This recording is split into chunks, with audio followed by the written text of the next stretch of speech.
At WrestleMania 31, when facing against Roman Reigns, Brock Lesnar dropped what could possibly be a career-defining catchphrase.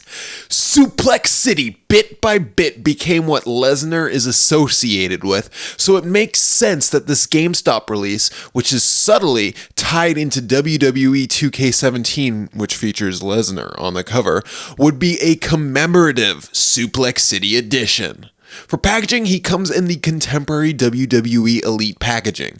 The back shows a nice picture of an angry beast incarnate. It's interesting to note that this figure does not match other exclusive Elites. This one has a black color scheme while the others usually have red. Interesting. Let's start off with a brief replay of some Brock Lesnar face scans. A few years back, we got this solid and, in my opinion, the best Lesnar head sculpt on a few releases, but in my mind, it was most memorable on the Toys R Us Best of Pay-Per-View Build a Paul Heyman Elite. It was a lifelike sculpt showcasing the nuances of the Beast Incarnate's visage. Then we got a screaming face, which I know a lot of people didn't like. I personally thought it was funny and cartoonish, but with this new head, it's like Mattel heard those complaints with that face scan and thought, hey, can we make a worse head scan? And they have achieved that. This face is quite possibly one of the worst head scans in recent memory. It looks like trash. It's comical and hilarious, but not something they should have been okay with releasing to the shelves of toy stores in GameStop or Games Toys, I don't know. If this was released 10 years ago, it would be acceptable, but not in this current toy climate. For every step forward Mattel makes, they drop a figure like this, which makes me doubt whether or not they actually have any idea what any of their competition is doing, nor does it seem like they have any plans to innovate and improve on their product. And then to add icing onto this fine, delicious cake of abysmality, the figure has some quality control issues. They aren't huge, but if you're going to be dropping a figure that looks like this, surely they could have something that's done right.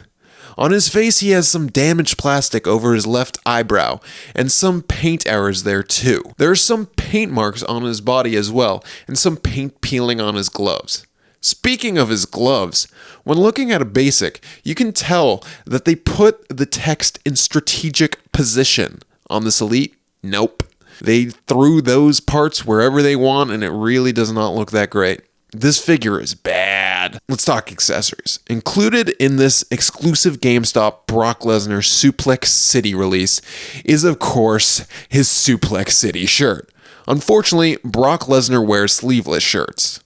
This shirt is not sleeveless. Who is this shirt for? What's the point? You get traditional Mattel WWE Elite articulation with this figure. Nothing extra, nothing special. Let's wrap it up. This is one of, if not the worst WWE figure released in 2016. It's just a total botch fest and not worth the price of admission and should have never been released. It looks terrible, has some medium level quality control issues, and comes with an accessory that is inaccurate. I like to keep my reviews a little less opinionated nowadays, but it's so hard to do that with this figure. The only reason you should be picking this up is to marvel at the ridiculousness of the face. It's anime level, but unfortunately without the high level of articulation you get with anime figures, so you can't do anything fun with it pretty much. This was a terrible idea to release, and it's a terrible figure. If you thought this video was as terrible as this figure is, give it a like or downvote. I really don't care. It all goes to my head. See you next.